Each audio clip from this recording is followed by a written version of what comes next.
In the following videos, I'll be using the California housing data set that we've used before. So starting with the first step, we need to look at the big picture, frame the problem that we have, and confirm the objective of the project that we're working on. And for us, since we've worked with this data set before, we know that the objective here is to build a model that would allow us to predict the district's housing prices.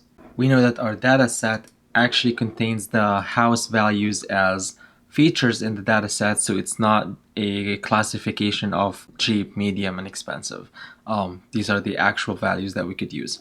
We also see that we have some categorical values here in our ocean proximity feature, and we'll learn about how we can handle that in our project. The next step is prepare. So now we know that we need to load the data, we need to perform some exploratory data analysis, and we'll figure out the different data types that we have, and we'll also talk about how we can do the data splitting into training set and a test set. So nothing new here, we're just going to go ahead and import our data set.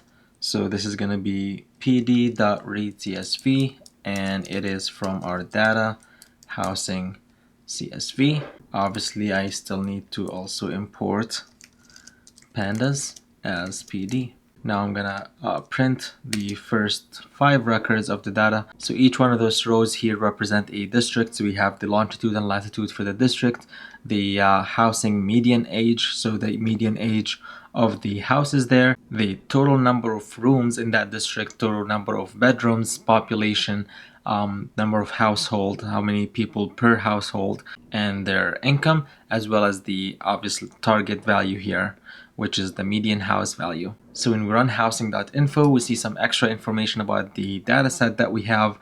We can tell that our total bedroom feature is missing a few records because all the other records have 20,640 records. However, that one is only 20,433. Also, our ocean proximity here is a categorical variable. So if we wanted to see all the options that we have, we could do housing oceans proximity dot value count. And if we run this, we see that we have less than 1 hour to the ocean, inland, near ocean, near bay, and island. Now, when we talked about the challenges that we may run into in machine learning, we mentioned that you want to have a data set that is representative of the population that you have. So when we see that we only have 5 island districts, we can see how this is going to be a problem because it's only 5 compared to the 20,000 records that we have. So depending on our analysis, we may actually opt to remove those 5 records because they don't really have an impact on our data set, and at the same time they may introduce an extra feature that will just mess up the training of our model here. Another way to get a feel of our data set here is to plot the histogram of our data set. So we'll do the hist function.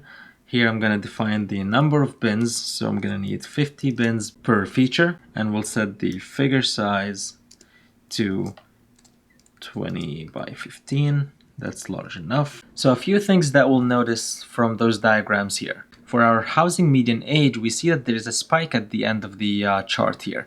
This usually indicates that the values were capped at a certain value, which means a lot of these values are not really correct. So our options are either to go back and collect proper values or to get rid of those districts that were capped. That way we know that whatever model we come up with is actually a correct representation of our data, and our model is not going to get trained on wrong values. Same goes for our median house value. It's also same that it was capped at 500,000, so the same options apply here as well.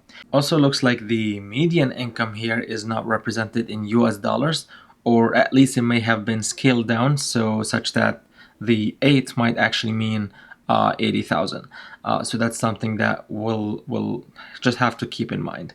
Also looks like all the other features here are tail heavy, as in they extend much further to the right of the median line than it is to the left. This might cause some machine learning algorithms to not be able to detect patterns. So this is where we talk about feature scaling and feature normalization and standardization, and we'll talk a little bit about that later on. This is not a very extensive exploratory data analysis process, but it's enough for now to give us an idea of what the data set is like, what the issues that we may run into, and what sort of data cleaning and data transformation we're going to need to do. Before we go any further, we're going to need to split our data set here into a training set and a test set.